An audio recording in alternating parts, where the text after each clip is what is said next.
A young black doctor was tending to the wounds of a rich woman who had been in a coma for many weeks.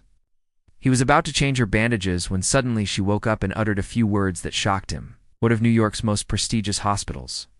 A young black doctor named Dr. Malik Evans worked quietly in the ICU, often taking shifts nobody else wanted. In room 37 lay Vivian Moore, a famous millionaire businesswoman who'd been in a coma for weeks after a serious car crash. Most staff treated her like she wasn't there, just another silent patient.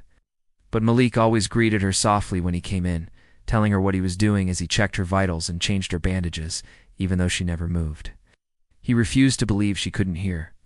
One late night, as Malik carefully removed the old bandages and cleaned a deep wound on Vivian's arm, he noticed her fingers twitch ever so slightly, paused, thinking it was just a reflex. But then, as he gently wrapped fresh gauze around her arm, she whispered something, barely audible. "Thank you." Malik froze. No one else was in the room. He leaned closer and said, "Miss Moore, can you hear me?" Her eyelids fluttered, and for the first time in weeks, she opened her eyes. Malik ran out, shouting for the senior doctors, but when they rushed in, Vivian only stared at him and said softly, "I knew it would be you." After that, tests confirmed she was truly awake and stable. But what surprised everyone, especially the doctors, was that she had no memory of the accident or anything prior. It was as if she had woken up in a whole new world. Doctors were cautiously optimistic, but warned it might take months for her to regain her memories and adjust to life again. Days turned into weeks, and although Vivian did begin to piece together fragments of her past, there were still vast gaps in her memory.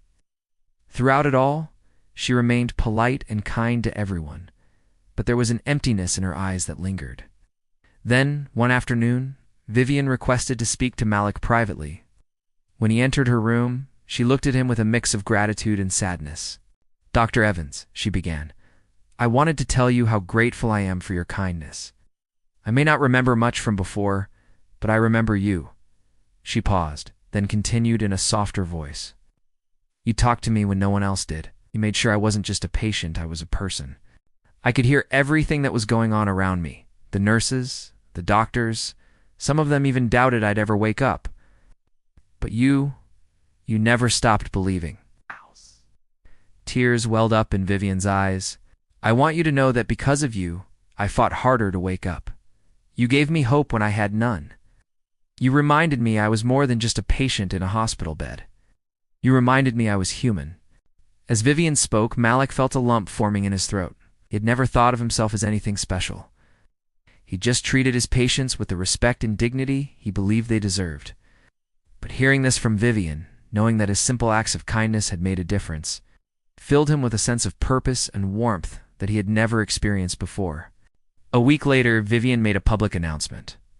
She was funding a full scholarship program for young doctors from underserved communities, providing them with the resources and support to excel in their studies and future endeavors. The program was named after Malik, honoring his dedication and compassion.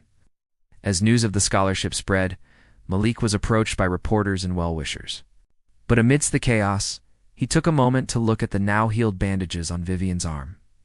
A constant reminder of the day she woke up and the profound impact their encounter had on both their lives. From that day forward, Malik continued his work with renewed vigor.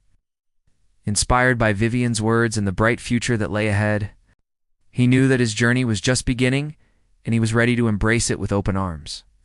Forever changed by the woman who woke up and said thank you.